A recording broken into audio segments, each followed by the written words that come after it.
Hey everyone, how's it going? Welcome back to my very last review for Tales of the Walking Dead. Now, I'm likely going to be doing a full series review, or I guess full season review technically, which I guess is the full series as of now, but I am expecting there to be a season 2. But that review will likely come out within the next week or so, and then, honestly, what I might actually do is maybe schedule that one for next Sunday when Tales of the Walking Dead officially ends on cable, and so this way everyone's kind of watched it. Maybe I'll post it then, and this way at least there's something else coming out next Sunday, right? And yeah, we are officially 3 weeks now until The Walking Dead's return. Everyone get hyped. I really cannot wait. But obviously, before we go any further, make sure to be a subscriber if you do want more Walking Dead content like this. But let's jump into this episode here of Tales of the Walking Dead. So, this one here was the haunting episode that I was really excited for. And does it hold up to my expectations? It actually does. I actually really enjoyed this episode here. And when I say that, I mean, I don't want people to say that I think this episode was just phenomenal. It wasn't like the best episode ever, but I think it was pretty good. I actually had a lot of fun with it. I enjoyed it. Like, I have to be honest, I enjoyed it. Now, if you're talking about Tales as a season overall, yeah, I mean, it's kind of hard to say. Like, that's definitely, it's going to lower my ratings overall of this episode, but like, or not of the episode, but of the season. But like, for this episode, honestly, I'd probably give it a solid 7 or 8 out of 10. Like, I actually really enjoyed this episode. I think it's better than the Alpha episode. At least I had more enjoyment watching it, because this is the type of stuff that you want to do. And again, we're going to talk about this later on in the video, but if you want to do some weird stuff, this is the type of stuff that you do. It's things like this, not the stuff that we got before where it really just felt like filler, which is insane because it's literally 6 episodes. I don't know why you're having episodes that are that bad in it, but in this episode, you follow 2 characters that I honestly think are probably the 2 best characters of the entire series so far.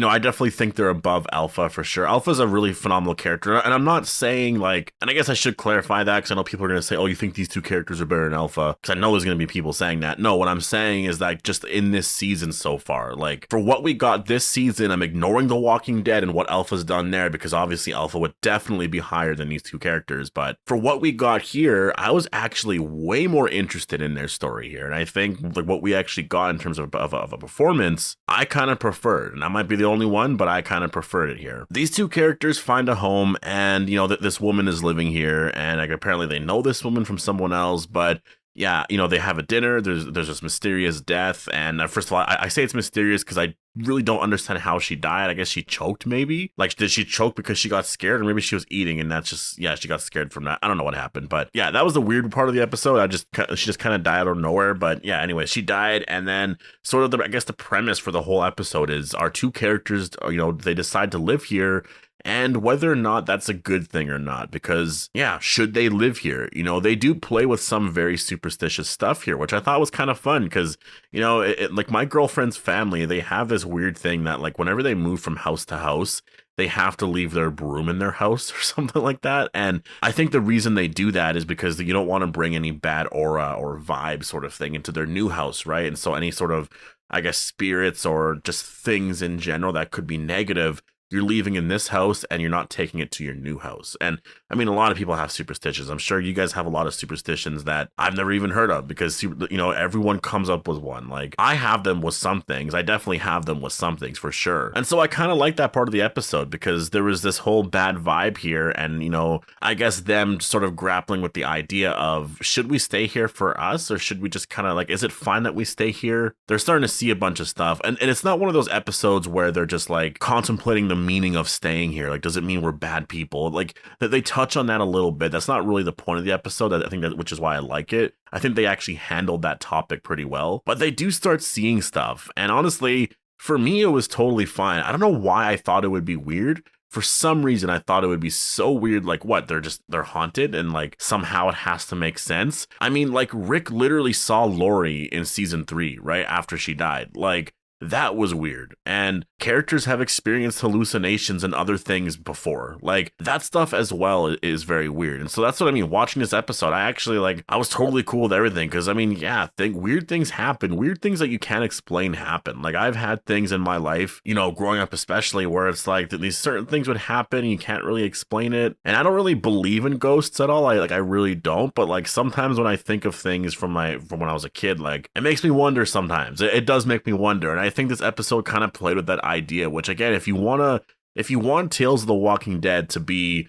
this anthology-based series focusing on some really weird stuff, but also making it really entertaining. I think this episode and the Devon episode, like episode 5, are 2 episodes that actually really worked well with that idea.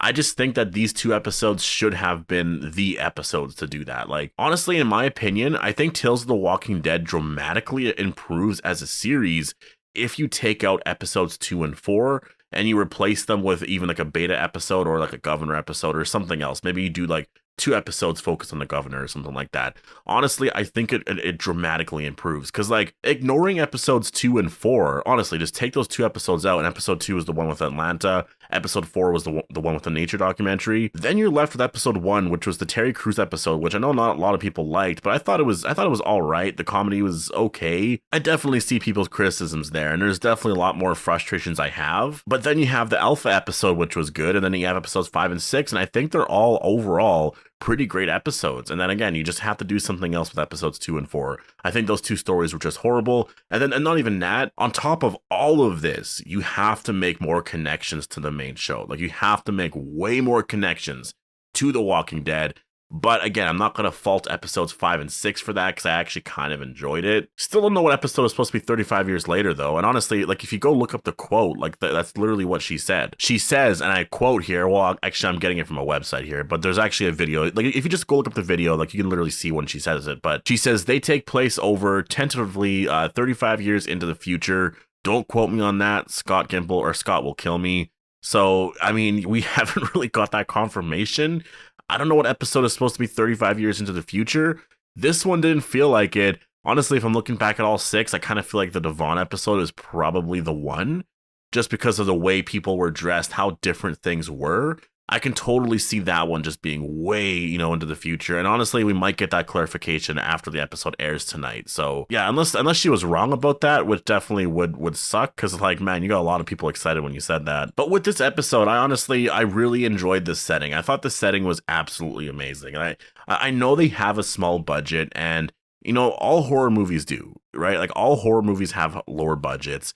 And this one kind of felt like a mini slasher movie mixed in with some haunting stuff. And I mean, if you think of like Friday the 13th and stuff, most of the movies, at least for a good portion of the movie, is sort of like this haunting type thing, right? Like, you have this group of teenagers or young adults going to like this cabin or something, or Camp Crystal Lake sometimes. They're all hanging out, but then weird stuff is happening, like that they hear sounds, things are moving, people go missing, they're wondering what the hell's happening. Like, there's this whole mystery here. It does kind of feel like a haunting until the very end, when all of a sudden Jason shows up, and then it's this big slasher, right? So that's why I say it sort of felt like a little bit of a slasher movie a bit here, mixed with some more haunting stuff. And honestly, I really didn't mind the lower budget feel, because I think it kind of fit with this episode. Now, obviously, I feel so differently, like very differently with other episodes, right? Like, other episodes of Tales of the Walking Dead definitely needed a higher budget. It really felt super lower budget, especially when you're reusing locations. I just think that you shouldn't do that. But I thought for this one episode, it actually did work. And some of the scares and some of the hauntings and stuff I thought were well done, except for the one that I was actually really looking forward to, where you do see that woman. I guess she's a ghost, and it's like very foggy. She's outside, and she sort of raises her hand, points at her. I thought that was going to be a lot better, but it's sort of done super fast, and then it cuts to black. That I was definitely disappointed with. But we see this episode end with both characters dying by, I guess, the ghosts of this house. I guess more specifically that woman. And I think it's kind of a cool ending. It's just like this little story that we had here. This episode focused a lot on the spiritual stuff, because again, like our own world, some things can't really be explained. And I just had a lot of fun with this episode. Honestly, obviously people are entitled to their own opinion, definitely. I just don't understand anyone's real criticism over this episode, just because I actually thought it was kind of fun. Now, there's still the same criticisms there, I would say, for this episode as, all other Tales episodes. There still should technically be more connections to The Walking Dead. I think all that stuff is definitely very valid, because I wish that there was more connection to The Walking Dead. But say we did get those connections in all 5 episodes previous to this one, or even previous to episodes 5 and 6. So say episodes 1, 2, and 4 even have crazy connections to The Walking Dead, because obviously 3 already does. And I wouldn't mind episodes 5 and 6 being what they were, because they honestly had a lot of fun with it. And so as of now, my actual rankings, and again, this might change in the future, but sort of how I'm feeling about it right now is I think my favorite episode is episode 6. I really like the Alpha episode, but I mostly like the performances there, and I like some of the characters, and I really like the ending. The ending was really awesome. But a lot of it throughout what wasn't the most exciting because it was stuff that we kind of already seen before. It was still well written, but like it's already stuff that we've seen before. And episode 6, I've never seen anything like this before, and it was actually kind of fun, and it was definitely very refreshing to watch this. I actually really enjoyed it. I'm not saying this is the most phenomenal episode, and honestly, rating this one a 7 or 8 out of 10 compared to if I were to rate like, you know, some Walking Dead episode 7 or 8 out of 10. Like, it's going to be very different because with The Walking Dead, it really feels like every episode matters. With this episode, honestly, it does feel like it kind of matters a little bit just because the characters were kind of cool and the story was intriguing. But more than that, I just had a lot of fun watching it. And honestly, this episode, I think, shows the point of Tales of the Walking Dead. This is the stuff that you want to do. Like, if you want to do weird shit, this is the stuff that you have to do here. Not the stuff that we got with Atlanta. Not the stuff that we got, you know, with the nature documentary episode. And then on top of that, just please, in season 2, make way more connections to The Walking Dead. Like, you really need to. But yeah, like I said, I actually really enjoyed this episode, so definitely post all your thoughts down below. Hope you guys all enjoyed the video. Make sure to be a subscriber if you do want more Walking Dead content like this, and I'll see you guys in the next one.